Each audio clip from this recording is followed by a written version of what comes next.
Well, welcome back. I will call this a part 2 video. This is going to be a assembly of the Zvezda models that I just bought. I took a few minutes to kind of take these off the sprue, clean them up a little bit.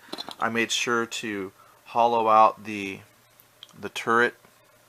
I'm not even sure what you call that. Turret peg, wherever the turret plugs into. I also did that on the German one as well, just cleaned it out a little bit. I did test them to make sure that they went on, swiveled, and worked. But other than that, I haven't put these together yet. So I just want to show you how easily these go. Now the T-34 is real easy. Just look at your assembly instructions on the box just to make sure you're kind of lining the pieces up right. So this would be the front here, like if you're ever not sure. Yeah, that's the front. And then the bottom is all one piece, top is one piece, just line them up. And really I haven't discovered, should you put tracks on first, then assemble the whole or anything like that. It doesn't really seem to matter. You just snap them together. It's a snap together, no glue required. So they just whoop, go together. Now to be fair, if you did have to glue on a part, I really don't know if regular model glue will work on these. I've read on the internet that these are not standard model plastic, and I'm not an expert to really tell you what this is. And someone said if you wanted to glue it together, you'd have to use super glue. See, so I've got my turret on, it holds in place, but I can still turn it because I cleaned it out just a little bit. I guess in Art of Tactic you don't have to turn your turret, you just pretty much use your tank, but in the games I play a lot of times, turret facing can be different than the body of the tank. So if that's important to you, make sure you clean out where the turret plugs in at. And then let me get the two tracks on. Now luckily if you mess it up, even though they're snapped together, they do kind of come apart if you had to. So if I do mess up the track here, hopefully that's right. Goes in, track's in place now. And voila. So really the hardest part of all this was just taking the pieces off. Now you could just take the piece off, not even clean it up, just take the parts off, slap them together, boom, T-34. Minutes. But if you want to clean them up, the investment of time to take like an X-Acto knife or something like a file and just kind of clean up some of that plastic just helps give an overall better quality, like if you really want to paint them. Now let's take a look at the Panzer.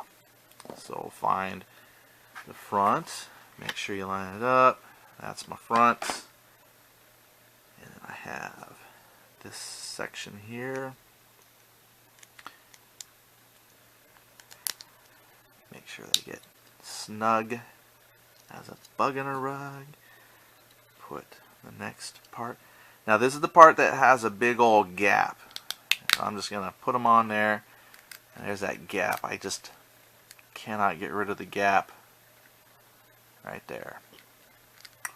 Now if I had putty, I'm not a putty. I have not moved on into the world of green stuff and putty to fill gaps. But hopefully when you're playing a game looking down at them from the top, you're not going to notice a little gap once they're painted, and maybe that's where I can put some shading and just make it look like it's supposed to be that way. Turret.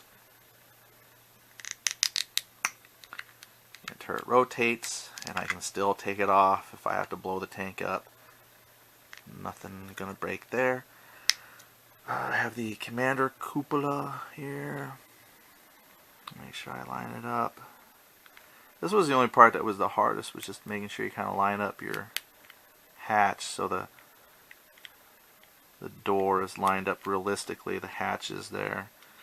Sometimes you gotta just twist it ever so slightly to try and make it look straight, and I always overturn and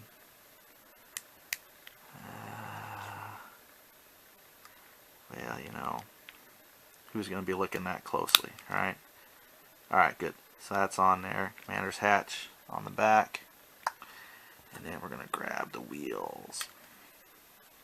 Now these line up one way, so I don't have to worry about messing the wheels up. There you go. And boom. So other than taking these off the sprues, but just assembling 2 models, wow, two tanks, 5 minutes to assemble 2 of these. So really, you probably could in 5 minutes break the pieces off the sprue, slap them together, you got a model in minutes, and boom, you're now playing whatever game you want. Now I wanted to show you the flags. I just thought these were cool. There's a hole here on the bottom of the tank. And you just, I might have to clean that out a little bit. I know that's a great example. There we go.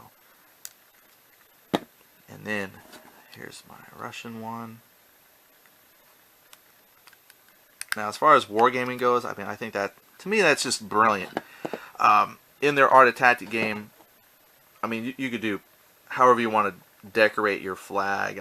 People put like these little post-it stickers with numbers and stuff, but with a dry erase pin, you can just write your unit number right there, 52. But now, depending on the game you're playing, that's just an excellent way to keep track of what orders go where. So I just thought that was kind of cool. And then if you don't need it, you just, take it off. So that's the Zvezda models. Now, just try getting the flag out when you're done. Well, that's not the important part. Here, let me just go off camera. And flag miraculously removed. Let's see if I can get this one off. Aha! That one came off. Boom. So now, I've got 4... No, I didn't really get the flag off. I just grabbed one of these other ones. Probably going to break it taking this off. Or I could just leave it. Because, yeah, I'm about to break it off. I can see the stress. Criminy. Okay. There you go. That's my command tank. Alright, so now I have 4 T-34s, 4 Panzers. Most games have your T-34 and your Panther, your Panzer, usually like a Panzer IV, but it's like a Panzer IV-G. Like this is the T-34 76, kind of early war, and this usually matches up with like a Panzer IV-G for a lot of games. The Art of Tactic Panzer IV-D matches up with the T-34. So anyway, on my wargame project, I'll find out what vehicle will kind of match up with one another. That way I kind of have fair, points-wise, a little match, and I'll show you 4 tanks versus 4 tanks using my kind of modified gaming rule system thing that I've been working on. So I will show that to you later. Alright, thanks again for tuning in. Enjoy the modeling that you may do, and I hope that one day I'll see you on the gaming table. Happy hunting.